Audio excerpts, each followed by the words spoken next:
오늘 은혜 받으실 하나님의 말씀은 우리 로마서 14장 1절에서 12절 말씀이 되겠습니다.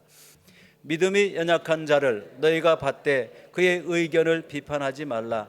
어떤 사람은 모든 것을 먹을 만한 믿음이 있고 믿음이 연약한 자는 채소만 먹느니라. 먹는 자는 먹지 않는 자를 업신여기지 말고 먹지 않는 자는 먹는 자를 비판하지 말라. 이는 하나님이 그를 받으셨음이라. 남의 하인을 비판하는 너는 누구냐? 그가 서 있는 것이나 넘어지는 것이 자기 주인에게 있음에 그가 세움을 받으리니 이는 그를 세우시는 권능이 주께 있음이라. 어떤 사람은 이 날을 저 날보다 낮게 여기고 어떤 사람은 모든 날을 같게 여기나니 각각 자기 마음으로 확정할지니라. 나를 중히 여기는 자도 주를 위하여 중히 여기고 먹는 자도 주를 위하여 먹으니 이는 하나님께 감사하며 먹지 않는 자도 주를 위하여 먹지 아니하며 하나님께 감사하느니라. 우리 중에 누구든지 자기를 위하여 사는 자가 없고 자기를 위하여 죽는 자도 없도다. 우리가 살아도 주를 위하여 살고 죽어도 주를 위하여 죽나니 그러므로 사나 죽으나 우리가 주의 것이로다. 이를 위하여 그리스도께서 죽었다가 다시 살아나셨으니 곧 죽은 자와 산 자의 주가 되려 하심이라. 내가 어찌하여 내 형제를 비판하느냐? 어찌하여 내 형제를 업신 여기느냐? 우리가 다 하나님의 심판대 앞에 서리라. 기록되었으되 주께서 이르시되 내가 살았노니 모든 무릎이 내게 꿇을 것이요 모든 혀가 하나님께 자백하리라 하였느니라. 이러므로 우리 각 사람이 자기 일을 하나님께 짓고 하리라. 아멘. 오늘 저는 로마서 14장 1절로 12절 말씀을 통해서 본질에는 일치를, 비본질에는 자유를, 모든 것에 사랑을 이라는 제목으로 함께 은혜를 나누고자 합니다. 한번 따라해 보시기 바랍니다. 본질에는 일치를, 비본질에는 자유를, 모든 것에 사랑을. 로마서는 사도 바울이 3차 전도 여행 마칠 때쯤에 고린도에 갔다가 다음 목적지를 로마로 생각을 하고 예루살렘 가기 전에 편지를 써서 보냈던 것이 로마서입니다. 그러니까 로마 교회는 사도 바울이 로마에 가기 전에 이미 세워졌던 것이죠. 그러면 그 로마 교회는 누가 언제 어떻게 세웠느냐라고 질문할 수 있습니다. 로마에 살고 있던 유대인들이 오순절날 절기를 지키려고 예루살렘에 간 거예요. 그런데 오순절날 성령이 임했잖아요. 그것을 보면서 예수를 주님으로 영접하게 되는데 그들이 로마로 돌아가서 교회를 세우게 됩니다. 그것이 로마 교회가 되는 거예요. 그런데 이 처음에는 이 로마 교회에 주로 유대인들이 이제 많았고 그들이 리드를 해나가고 주도권을 갖고 있었지만 점점 전도를 하다 보니까 이방인들, 유대인이 아닌 사람들, 로마 사람들이 교회로 오게 되면서 교회가 그렇게 이방인들도 함께하게 된 것입니다.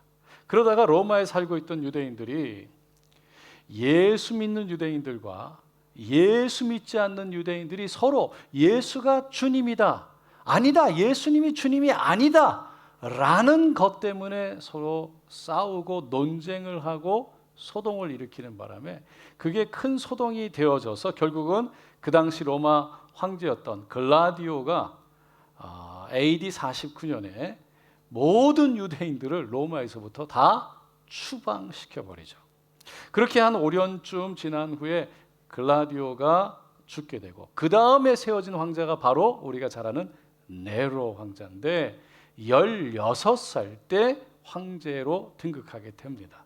나이가 어려서 그랬는지 5년 동안, 첫 5년은 그런대로 잘 정치를 했어요. 유대인들도 다시 로마로 돌아오게 했습니다. 그런데 그것 때문에 결국 로마 교회에 문제가 일어나게 되는 겁니다. 처음 주도권을 잡고 있던 유대인들이 로마에서 쫓겨나는 바람에 교회에서도 순식간에 사라지니까 하는 수 없이 어쩔 수 없이 자연스럽게 이방인들이 주도권을 리더십을 잡게 된 거죠. 그러다가 5년쯤 있다가 유대인들이 로마로 돌아오게 되는데 교회로 와서 보니까 이방인들이 인도하고 있는 방식이 영 마음에 안 드는 거예요. 뭐가 문제였냐면 주로 두 가지인데 먹는 것과 그리고 절기를 지키는 문제였어요. 그 차이에 대한 의견이 대립됐던 거죠. 그 차이가 무엇이었는지는 조금 이따가 말씀을 드리겠지만 어쨌든 오늘 본문은 그 차이로 인해서 로마 교회 성도가 둘로 나뉘었다라고 말하고 있습니다. 먼저 1절에 보면 믿음이 연약한 자를 너희가 봤되 그의 의견을 비판하지 말라. 그러니까 믿음이 연약한 자와 믿음이 강한 자로 나뉘었던 거죠. 그러면 믿음이 연약한 자는 누구고 믿음이 강한 자는 누구였을까요? 아이러니하게도 믿음이 약한 자여, 연약한 자라는 것은 연약한 자는 스스로 자기가 온전하다고 믿음이 좋다고 여겼던 유대인 그리스도인이었어요. 사도 바울이 그렇게 정의했고 믿음이 강한 자는 믿음의 뿌리가 전혀 없는, 다시 말해서 조상들로부터 믿음을 받아서 그 믿음을 갖지 않았던 그런 믿음이 없었던 이방인들을 믿음이 강하다고 사도 바울은 말한 겁니다. 여기서 믿음이 연약하다라는 것은요, 믿음이 아예 없거나 믿음이 약하다는 것보다는 믿음의 진리에 대한 온전한 이해가 부족했다, 갖고 있지 않았다, 그런 뜻으로 사용되어진 거예요. 무슨 말이냐면 예수를 믿고 받아들인 우리들은 오직 예수님만이 우리의 구원 되시고 오직 예수님만이 우리의 주관자 되시는 줄로 믿습니다. 인생을 인도하시는 분이라는 거예요. 그런데 그거를 그렇게 알고 그렇게 살아낼 능력, 그 믿음이 약했다라는 것이죠. 사도 바울은 그 의미를 2절에 이렇게 설명합니다. 어떤 사람은 모든 것을 먹을 만한 믿음이 있고 믿음이 연약한 자는 채소만 먹느니라. 그러니까 믿음이 강한 사람은 모든 것을 다 먹을 만한 믿음이 있는데 믿음이 약한 사람은, 연약한 사람은 채소만 먹었다는 거예요. 그 당시 로마 시장에 가면요, 고기를 팔았는데 대부분이 돼지고기나 아니면 염소고기였답니다. 근데 그 고기들을 통째로 판 게 아니고 햄버거 패티처럼 이게 다 이렇게 다져져 가지고 나왔기 때문에 어디서 어떤 고기가 어떻게 섞였는지를 구분할 수가 없는 거예요. 그러다 보니까 구약에서 말하는 율법에 의하면 돼지고기를 먹지 말아야 되는데 그것을 구분할 수 없으니까 그냥 채소만 먹는 사람들이 생겨난 거죠. 그나마 안심하며 먹을 수 있었던 소고기, 그 소고기는 대부분이 이 로마 신들, 우상들에게 바쳐졌다가 시중으로 나왔기 때문에 율법적으로 봤을 때 또한 그것 먹을 수가 없었던 거죠. 그러니 구약의 율법을 중요하게 생각했던 유대인들은 그 유대인들 입장에서는 고기를 먹을 수가 없는 거예요. 이게 아이러니한 이유는요, 구약 성경에서 말하는 율법을 지켜서 따라서 고기를 먹지 않을 믿음이 있는 유대인들, 그런 사람들을 향해서 믿음이 연약하다라고 사도 바울이 얘기하고, 하지만 고기를 마음대로 먹는 율법에서, 구약 성경에서 말하고 있는 율법을 거슬러서 마음대로 고기를 먹는 이 이방인들에 대해서는 오히려 믿음이 강하다라고 말했다는 거예요. 여러분, 유대인들이 왜 고기를 먹지 못했습니까? 율법을 지키려고. 왜 율법을 지키려고 했을까요? 원래 예수 믿기 전에 유대교를 믿는 유대인들, 하나님을 믿는 유대인들은요, 율법을 지킴으로 구원을 받을 수 있다고 믿었던 거예요. 그러니까 율법을 지켜서 구원받을 수 있다고 믿다가 예수를 믿게 되었지만, 예수를 받아들였지만 여전히 계속해서 율법을 지키지 않는 것이 마음의 거리낌이 되는 거예요. 그래서 먹지 못하는 거예요. 여러분, 우리가 구원을 어떻게 받나요? 오직 예수님 한 분만을 통해서 받게 되는 줄로 믿습니다. 그러니까 율법을 지켜서가 아니라는 거예요. 우리가 어떤 선한 행동을 해서가 아니라는 거예요. 오직 예수를 믿음으로 나의 주님으로 모셔드릴 때 구원은 우리에게 임하는 줄로 믿습니다. 그것을 그대로 받아들였던 이방인들, 그 이방인들은요, 돼지고기가 됐던 우상에게 바쳐졌던 고기든 전혀 거리낌이 없었어요. 그것이 나의 구원을 좌지우지하는 것이 아니라 예수 믿는 나의 믿음이 나를 구원받았다라고 분명하게 증명하기 때문에 그 믿음으로 하나님 앞에 나아가면서 그냥 고기를 먹었던 거예요. 그러니까 유대교를 믿다가 예수를 믿고 그리스도인이 된 유대인들은 여전히 유대교의 율법이 그들의 행동을 제재하고 눌렀던 거죠. 자유하지 않았던 거예요. 그런데 유대교의 율법, 전통과 전혀 관계없이 살다가 그런 전통의 영향력을 받지 않았던 이방인들은 이 율법이 뭐라고 그랬던 예수, 예수, 예수를 외치면서 전혀 자유하게 살았던 거예요. 여러분, 옛날에 어른들이요, 문지방 위에 올라서지 마라, 문지방 위에 서지 마라, 복 달아난다. 문고리에 옷 걸지 마라, 안 좋다. 그런 얘기하는 걸 들어보셨죠?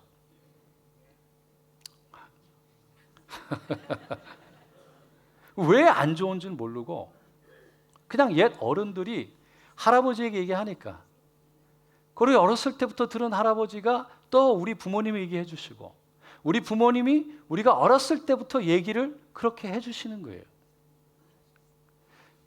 그러다 보니까 그런 문화와 전통 속에서 자랐던 사람들은요, 예수를 믿고 나서도 왠지 문지방 위에 서 있으면 안 될 것 같고, 마음이 깨름직하고, 옷을 문고리에 거는 것이 영 편하지 않는 거예요. 그런 걸 경험해 본 분들이 있을 겁니다. 하지만 여기서 태어난 자녀들, 여기서 태어나서 자란 사람들에게 문지방 위에 올라서지 마라, 복 달아난다. 옷을 문고리에 걸지 마라, 안 좋다. 그러면 어떻게 반응할까요? 네, 웃고 말 거예요. 왜요? 네, 과학적으로, 합리적으로 설명이 안 되기 때문이죠. 받아들일 수가 없는 거예요. 그러니까 다른 문화 속에서 성장한 사람들이요, 같은 것을 봐도 전혀 다르게 반응한다는 거죠. 여러분, 우리가 예수를 주님으로 믿고 받아들였다는 것은 우리 인생을 주관하는 분은 문지방이 아니라 옷걸이가 아니라, 할렐루야, 예수 한 분뿐인 줄로 믿는 것을 의미한다는 거예요.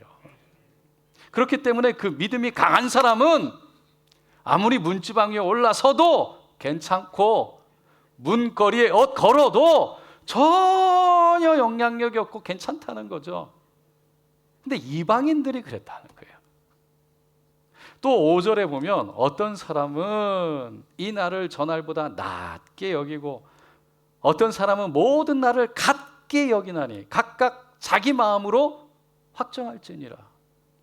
사도 바울은 로마 교회가 이 날 저 날이 더 중요하다, 더 소중하다, 더 낫다고 여기는 사람들과 모든 날은 다 같다, 똑같이 소중하다, 신성하다고 여기는 사람들로 나뉘었다는 거예요.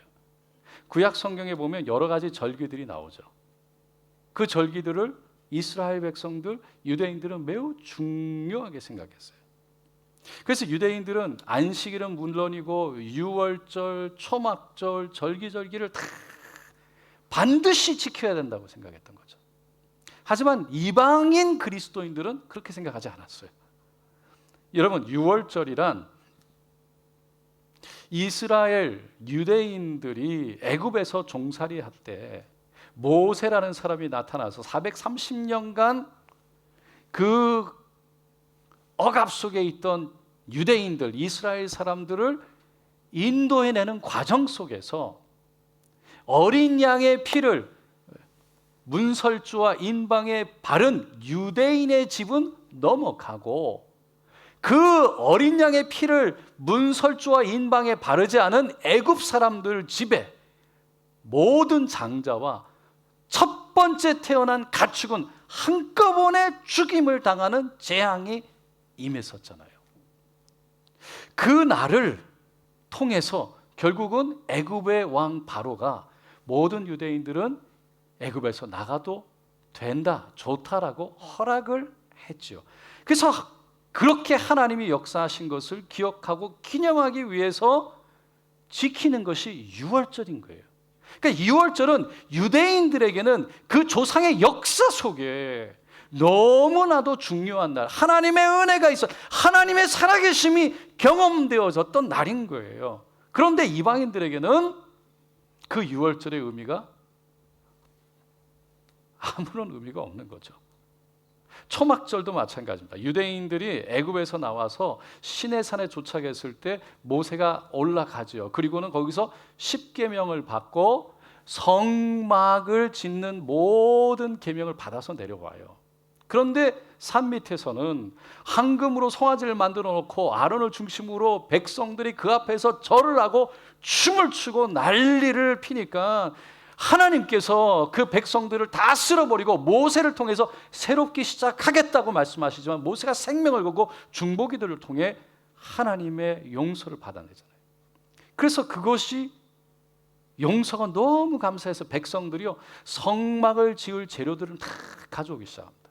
금, 은, 포목, 피물, 목재, 청색, 자색, 홍색실, 향품, 등불, 예물에 쓸 기름, 그 마음에 감동이 임하는 백성들이요 감사함으로 막 최선을 다해서 가져오는데 이게 성막을 만들고도 남을 만큼 넘치게 되는 거예요. 그때 하나님이 그날을 기념하기 위해서 대대로 이 절기를 지키라고 초막절로 지정해 주세요. 그래서 유대인들은 초막절이 되면 집 밖에 초막을 짓고 일주일 동안 7일 동안 거기에 거하면서 40년 동안 우리 조상들이 광야 생활할 때 하나님이 함께 하셨고 인도하셨다라는 그 하나님의 은혜를 기억하고 감사하는 마음으로 초막절을 지켰던 거죠. 하지만 이것도 이방인들에게는 자기 조상들이 그런 것도 아니고 자기 자신들과 이 초막절이 전혀 아무런 연관이 없으니까 별로 이게 마음으로 중요하다고 느껴지지도 않고 받아들여지지가 않은 거죠. 그래서 이방인들은 무엇이든지 그냥 다 주워 먹고 주저하지 않고 어떤 날이든 이 날이든 저 날이든 다 그냥 하나님 앞에 소중하고 귀하다라고 여겼던 거죠. 하지만 그렇게 하지 못하는 유대인들을 바라보는 이방인들의 눈 속에는 야, 왜 저렇게 믿음이 좋은 줄 알았는데 유대인들이 왜 이렇게 먹는 것도 제대로 못 먹고 가리는 게 많고 날도 저렇게 가려서 지키고 오히려 믿음이 연약하네 비판하기 시작하고 그리고 한심하게 봤던 거예요. 이로 인해서 교회 안에 이방인과 유대인, 유대인과 이방인 그들 안에 엄청난 갈등이 있었던 거죠. 여러분이 만약에 로마 교회 성도였다면 여러분들은 어떻게 하셨겠습니까? 시중에 파는 돼지고기, 소고기 먹었겠습니까? 아니면 사 먹지 않았겠습니까? 모든 절기를 그냥 이 절기는 지켜야 된다고 이 절기가 소중하다고 그랬겠습니까? 아니면 다 모든 날이 소중하다고 얘기했겠습니까? 여러분들은요 마태복음 15장 1절에서 예수님이 말씀하셨던 사람을 더럽게 하는 것은 입으로 들어가는 것이 아니라 입에서 나오는 것이라 이 말씀을 기억하고 돼지고기를 먹는데 전혀 문제가 없는 충만한 믿음을 가졌을 줄로 믿습니다. 또 사도 바울이 고린도 교회 성도들에게 말했던 고린도전서 8장 4절에 그러므로 우상의 제물을 먹는 일에 대하여 우리가 우상은 세상에 아무것도 아니며 또한 하나님은 한 분밖에 없는 줄을 아노라, 이 말씀을 기억하고, 아무리 우상에 바쳐진 고기라 할지라도 우상은 우상일 뿐 고기가 변질되는 것은 아니기 때문에 그저 하나님께 감사함으로 먹으면 다 문제될 것이 없다고, 믿음 충만, 성령 충만, 할렐루야. 그래서 마음껏 먹었을 줄로 믿습니다. 근데 문제는 그렇게 나는 괜찮아, 나는 믿음이 있어서 나는 자유해, 다 먹을 수 있어, 다 괜찮아 라고 생각을 하면서 그렇지 못한 사람들을 바라보기 시작하면 그 순간 우리 마음속에 어떤 생각이 들까요? 아이고, 저 사람 믿음이 약해서 먹지를 못하네. 고기 먹으면 되지, 왜 못 먹어? 아이고, 이렇게 야채만 먹고 어쩌려고, 한심하네, 믿음 좋은 줄 알았는데. 순간 우리도 모르게 다른 사람을 판단하고 비판하는 마음. 아, 나는 이런데. 반대로 고기를 안 먹는 것이 더 믿음이 강하다고 그렇게 생각했던 사람들, 그들은요, 고기 먹는 사람들을 쳐다보면, 야, 어떻게 저런 고기를 먹지? 더군다나 사단의 우상에게 바쳐졌던 저 고기를 먹다니 양심도 없네, 그런 생각하지 않았을까요? 사도 바울은요, 그렇게 고기를 먹지 못하는 사람들이나 절기를 소중히 지키며 사는 사람들, 비록 믿음이 약하게 보인다 할지라도 1절에서 의견을 그들의 의견을 비판하지 말라고 말씀하셨어요. 권유했어요. 그 말씀을 원문을 보면 여러분은 논쟁이 되는 부분에 대하여 판단하지 말고 믿음이 연약한 자를 용납하십시오라는 뜻이 돼요. 여기서 논쟁이 되는 부분이라는 단어를요, 16세기의 종교 개혁자들은, 이 기독교를 만들었던 사람들은요, 아디아포라는 단어로 정의하면서 그 뜻은 중요하지 않는 문제, 어떻게 하든 상관이 없는 일이라고 의미를 부여했어요. 그러니까 본질이 아니라 비본질에 대한 것은 옳고 그름의 문제가 아니라 개인 양심과 믿음의 문제에 속한 것이기 때문에 그것을 서로 용납하고 포용하고 사랑으로 대할 것을 권면했던 거죠. 그 이유를 사도 바울이요, 3절에 이렇게 설명합니다. 다 같이 읽어볼게요. 먹는 자는 먹지 없는 자를 업신여기지 말고 먹는 자를 비판하지 말라. 이는 받으셨습니다. 먹는 자는 먹지 않는 자를 업신여기지 말고 먹지 않는 자는 먹는 자를 비판하지 말라. 왜요? 하나님이 먹는 자나 먹지 않는 자나 다 받으셨다는 거예요. 그러면서 4절에 남의 하인을 비판하는 너는 누구냐? 그가 서 있는 것이나 넘어지는 것이 자기 주인에게 있음에 그가 세움을 받았으니 이는 그를 세우시는 권능이 주께 있음이라. 주인이신 하나님이 그를 불러서 사랑하는 하나님의 자녀, 하나님의 하인, 하나님의 일꾼으로 받아주셨는데 너가 뭔데 남의 자녀, 남의 하인에게 가서 비판하느냐? 왜 너가 저 사람의 주인이 되려고 하느냐? 저 사람의 주인은 저 사람을 받아주신 하나님이시니라. 넘어졌더라도 그 사람을 일으킬 분은 하나님이시니라. 여러분, 오늘 성찬주일입니다. 여러분, 성찬주일이 더 신성합니까? 아니면 다른 주일도 다 똑같이 신성합니까?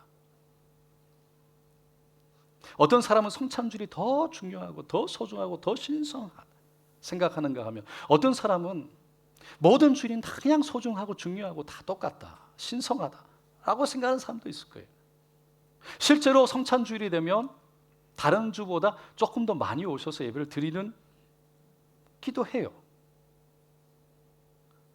그리고 부활주일이 더 신성하고 중요합니까? 크리스마스가 더 중요합니까? 어떤 사람은 부활주일이 크리스마스보다 어떤 사람은 크리스마스가 부활주일보다, 아니면 어떤 사람은 크리스마스도 부활주일도 다 소중하다, 중요하다 생각할 거예요. 여러분, 어떤 날이 중요하거나 중요하지 않은 것이 중요한 것이 아니라 진짜 중요한 건 그렇게 다르게 생각하는 사람들도 다 하나님이 받으셨다라는 게 중요하다는 거예요. 왜 그렇습니까? 사도 바울은 그 이유를 6절에 이렇게 설명해요. 6절 다 같이 읽어보겠습니다. 날이 중히 여기고 먹는 자도 주를 위하여 먹으니 이는 하나님께 감사하며 먹지 않는 자도 주를 위하여 먹지 아니하며 하나님께 감사하느니라.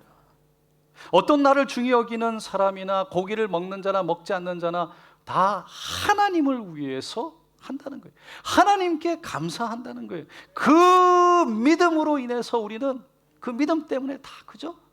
감사하다.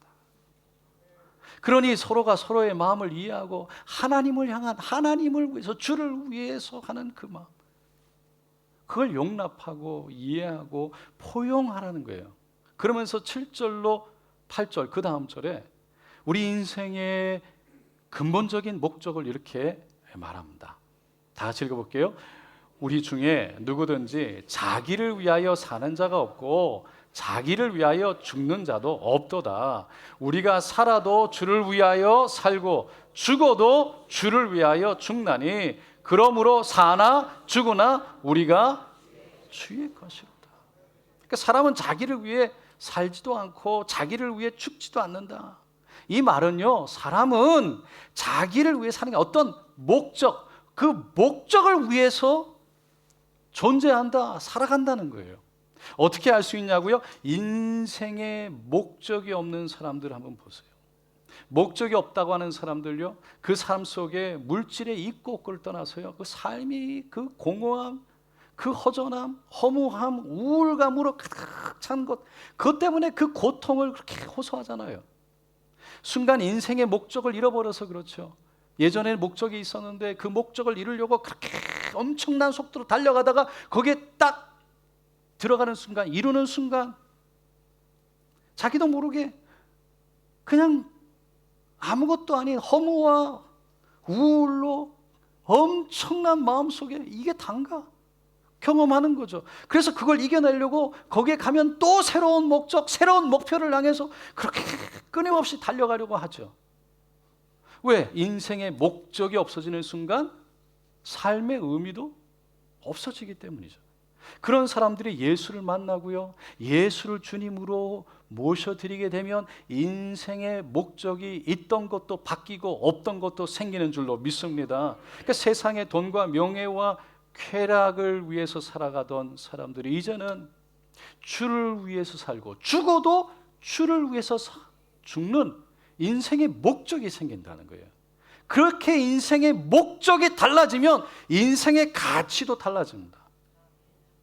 여러분, 이렇게 흔하게 있는 그릇도 여기에 이 무엇을 담아내느냐, 이 그릇을 어떻게 쓰느냐에 따라서 그릇의 가치가 달라지는 거예요. 우리가 예수를 믿게 되고 예수를 모셔드리게 되면 우리의 인생의 목적이 주를 위해서 온 천하를 만드시고 죽기까지 나를 상하시는 그 주를 위해서 우리의 인생의 목적이 만들어지게 되면, 우리 안에 예수가 그래서 찾아와 임하시게 되면, 담아내게 되면 우리 하나님 앞에서 우리가 너무나도 소중하고 너무나도 귀한 엄청난 존재로 변하게 되는 것입니다. 그러니 그렇게 예수를 모시고 예수와 함께 살아가는 존재 한 사람 한 사람 비판하지 말고 조금 달라도 비본질적인 것 서로 존중하고 포용해서 사랑으로 대하라는 것입니다. 그러면 본질은 무엇입니까? 본질은 생명입니다. 생명에 관한 것입니다. 생명에 관한 것이 본질이라는 거예요. 사도 바울은 9절에 이것을 위해서 예수님이 죽으셨다가 다시 사셨다라고 말해요. 이를 위하여 그리스도께서 죽었다가 다시 살으셨으니 곧 죽은 자와 산 자의 주가 되려 하심이니라. 예수님이 죽었다가 다시 사신 것은 다른 게 아니라는 거예요. 이 죽은 자와 산 자의 주님 하나님이 되시기 위해서 그렇게 죽으셨다가 사셨다는 거죠. 여러분, 본질은 예수님이 나의 주님이 되시느냐, 여기 있는 거예요. 우리 가정의 주인이 주님이시냐, 우리 교회의 주인이 주님이시냐, 예수님이시냐, 이게 본질이라는 거예요. 이 본질에서는 일치를 이루어야 되는 거예요. 하나가 되어야 되는 거예요. 이 함께 이 하나를 지키기 위해서 모든 것을 다 걸어야 된다는 거예요. 하지만 비본질적인 부분에 대해서는 서로가 서로를 용납하고 자유함으로 사랑으로 포용해야 된다는 거죠.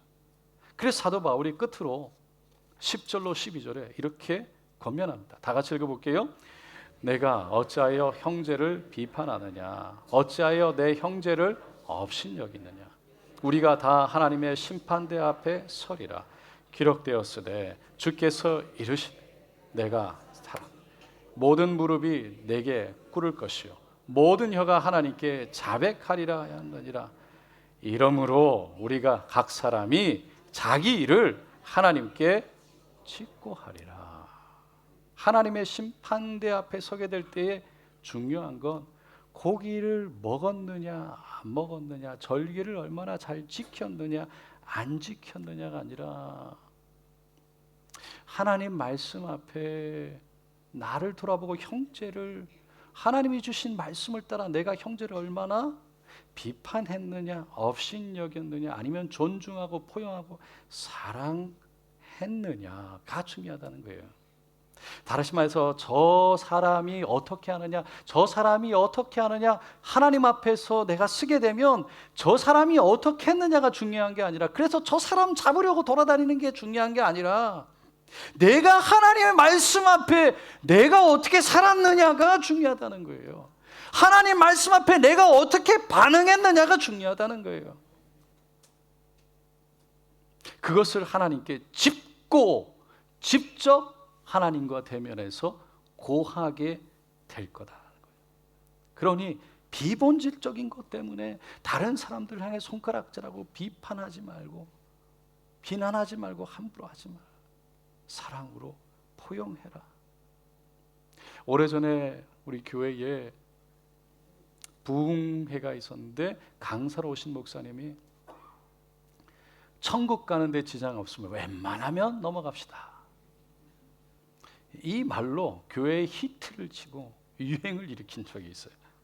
여러분, 천국 가는데 지장 없으면 우리 가정에서 남편을, 아내를 우리 교회에서 웬만하면 포용하고 넘어가게 되시기를. 할렐루야. 예수님의 이름으로 축원드립니다. 기도하겠습니다.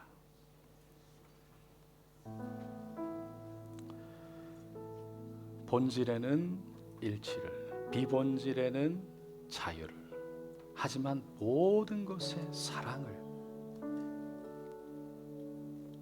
더할 수 있는 우리가 되게 하여 주시옵소서. 포용하고 품어내게 하셔서 말씀 속에서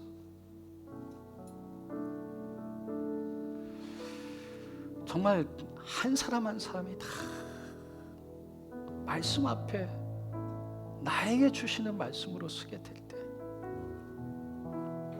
하나님 은혜 내려 주시길 원합니다. 우리가 그때 하나님의 나라를 이룰 줄로 믿습니다. 우리는 정말 본질 때문에, 예수 생명 때문에 거기에 모든 인생의 목적을 걸고 살아가는 자, 아니면 비본질적인 것 그거 놓고 저 사람 저러면 안 되는데, 이 사람 이러면 안 되는데, 그거 쫓아다니면서 그것도 괜찮지만 그나마 사랑도 없으면, 정말 사랑해서 다 가는 것도 아니고, 그래서 마음에 안 들어서, 내 마음에 안 들어서 내가 답답해서 어쩔 줄 몰라, 그거 고치려고. 사도 바울은 다 우리는 하나님 앞에 서면 저 사람 때문에 우리가 심판받는 게 아니라 나 때문에 심판받는다는 거예요.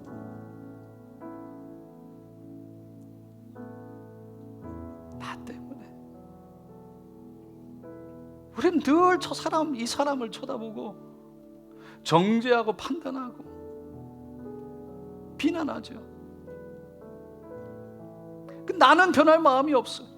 내가 말씀 앞에 내가 얼마나 순종하는지 때문에 가슴 아파하는 게 아니고, 그것 때문에 하나님 앞에 겸손히 무릎 꿇는 게 아니고, 다른 사람을 보면서 화내고 흥분하고 예수 때문에 기쁨과 감사가 있는 것이 아니라 그 본질 예수 때문에 내 안에 생명이 있어 열정이 있는 게 아니라 다 비본질적인 것 때문에 열정을 일으킨다. 오늘 이 시간 함께 기도합니다. 하나님, 말씀 앞에 하나님 앞에 서기를 원하면 다 우리가 각자 하나님 앞에서 나를 돌아보는 은혜가 있게 하여 주시옵소서. 우리 함께 주여 간절히 세워 무릎 꿇고 기도하겠습니다. 주여 주여 주여. 할렐루야 할렐루야 할렐루야 할렐루야. 주님, 예수 때문에 내 안에 예수 때문에 할렐루야 할렐루야 할렐루야. 마음이 뜨거워지게 하시고 예수 때문에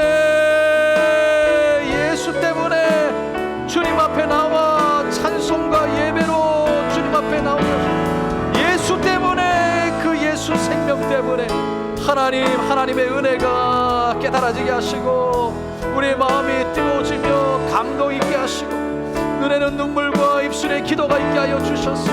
주여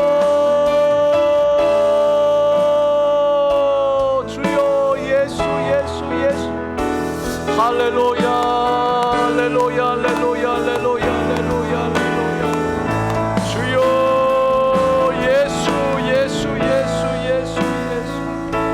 예수 하나님,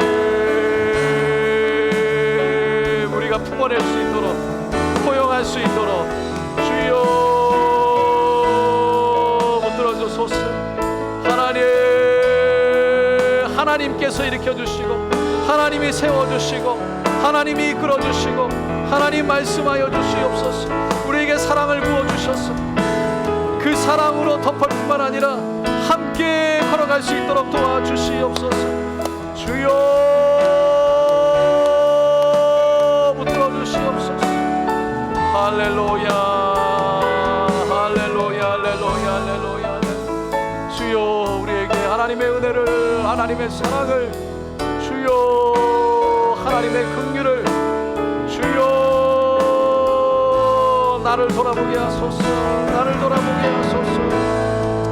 주여 나 때문에 가슴 치게 하시고 나 때문에 눈물 짓게 하시고 나 때문에 아파하게 하시고 주여 나 때문에 하나님 주님 앞에 무릎 꿇고 가슴 베이게 하소서. 할렐루야 할렐루야 할렐루야 할렐루야 할렐루야. 주여 긍휼히 여겨 주시옵소서. 주여 긍휼히 여겨 주시옵소서. 주여 긍휼히 여겨 주시옵소서. 오 할렐루야 할렐루야.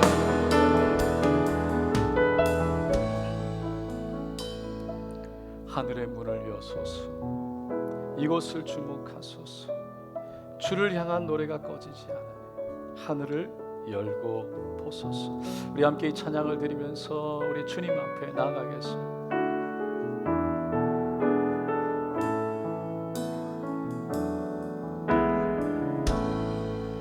하늘의 문을 여소서. 이곳을 주목하소서. 주를 향한 노래가 꺼지지 않으니 하늘을 열고 보소서.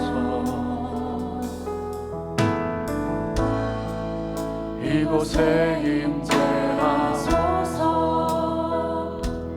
주님을 기다립니다. 기도해 비가 하늘에 닿으니 주여 임재하여 주소서. 주여 임재하여 주소서. 이곳에 오셔서 이곳에 앉으소서. 이곳에서 드리는 예배를 받으소서. 주님의 이름이 주님의 이름만이 오직 주의 이름만 이곳에 있습니다. 하늘의 문을 여소서. 하늘의 문을 여소서. 이곳을 주목하소서. 이곳을 주목하소서. 주를 향한 노래가 한 노래가 꺼지지 않으니 꺼지지 않으니 하늘을 열고 보소서.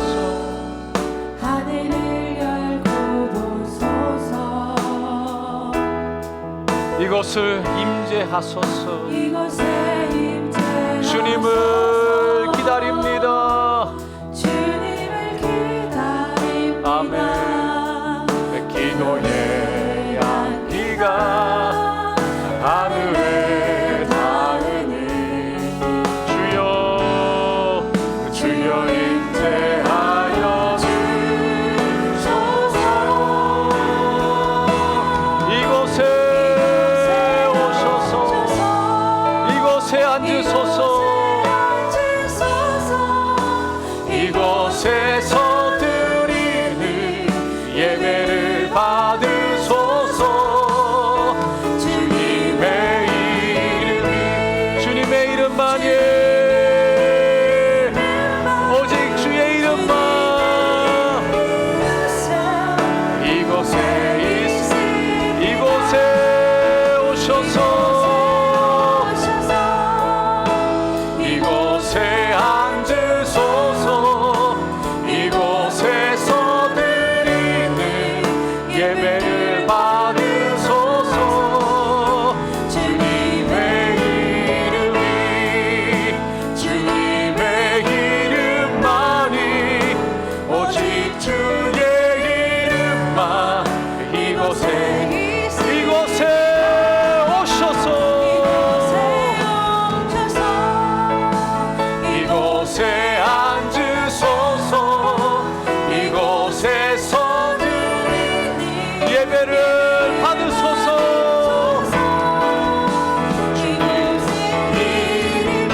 주님의 이름만이 오직 주의 이름만 예수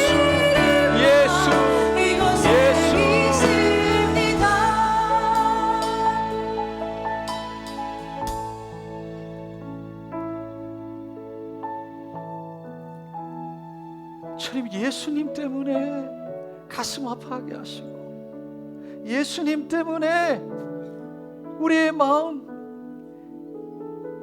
마음이 찢어지게 하시고 예수님 때문에 하나님의 나라 하나님의 영광을 위해 그것 때문에 무릎 꿇게 하시고 기도하게 하시고 비본질적인 부분에서 서로를 용납하고 포용하며 그것을 서로가 비난하거나 서로가 그것을 비웃거나가 아닌 그 자체로 인정하고 함께 조화를 이뤄서 다름 속에 하모니를 이뤄 나갈 수 있도록 하나님의 사랑이 있도록 주님 우리 가정에 우리 교회에 임재하여 주시옵소서. 오늘 이 시간 일을 위해 주님 나를 만지소서. 하나님 내 눈을 들어 주님을 바라볼 뿐만 아니라 나를 보게 하셔서 내가 주님 앞에 내 마음이 어떤지 내 생각이 무엇인지 내 입술에 무엇이 있는지 하나님 나를 돌이키게 하시고 인정하고 그야말로 회개하며 주님 말씀 앞에 순종하고자 몸부림치는 간절함이 있게 하여 주시옵소서. 그렇게 고백하시는 분 손을 가슴에 얹으시고 아픈 곳에 또한 믿음으로 손을 얹고 함께 기도하겠습니다. 주여, 예수를 생각할 때 마음이 뜨거워지게 하시고 예수를 생각할 때 그 예수를 전하지 않을 수 없게 하시고 그 예수를 사랑한다고 고백되어질 때 그 하늘로부터 임하는 사랑이 나를 감싸나 세상에 그 어떤 것이 줄 수도 없고 할 수도 없는 위로와 평강이 임하게 하여 주셔서 그 예수 생명 안에 기쁨과 감사를 누리며 주님 자유 안에 하나님의 영광 바라보며 살아낼 수 있도록 도와주시옵소서. 그 마음으로 손을 가슴에 얹었습니다.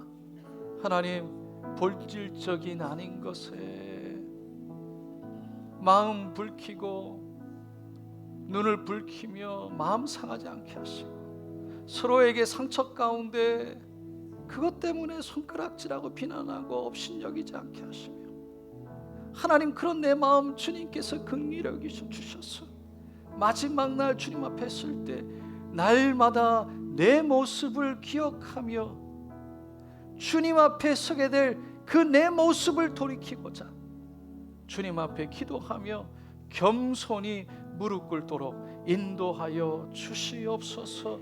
각자가 주님 앞에 설 때에 교회가 하나님의 통치 안에 있게 하여 주시옵시고 하나님의 나라가 되게 하여 주시옵소서. 주님, 하나님만이 통치하여 주시옵소서.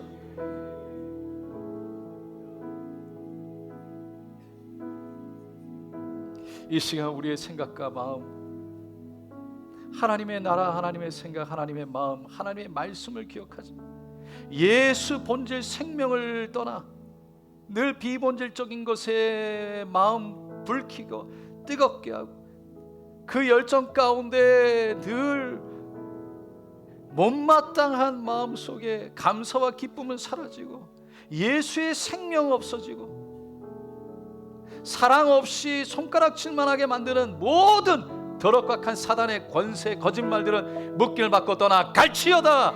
예수의 이름으로 명하노라. 우리를 나를 변질시켜서 예수 생명의 기쁨 감사를 빼앗아가는 것들아 떠나 갈치여다. 비본질적인 것에 마음 빼앗겨 예수 붙잡지 못하게 하고 사람들을 비난과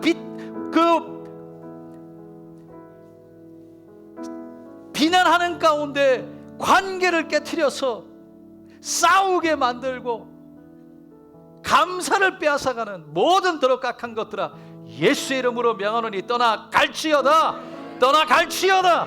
모든 질병과 병마, 고통과 아픔, 저주와 절망 떠나 갈치여다. 예수의 이름으로 명하노라. 모든 하나님의 것이 아닌 더럽각한 것들은 떠나 갈치여다. 예수의 보혈로 바라고 듣고 채웁니다. 주님, 새롭게 하여 주시고 치료하여 주셔서 회복시켜 주시고 그 십자가의 보혈로 꼭 덮어 주시옵소서. 오늘도 역사하시고 만지시고 치료하신 분은 주님이시니 홀로 영광 받으시옵소서. 감사드리며 예수님의 이름으로 기도드리옵나이다. 아멘. 골다공증이 치료되었습니다. 손목이 자꾸 붓고 아픈데 하나님이 치료하여 주셨습니다. 할렐루야. 숨을 쉴 때마다 옆구리가 결리고 아픈데 하나님이 치료하여 주셨습니다.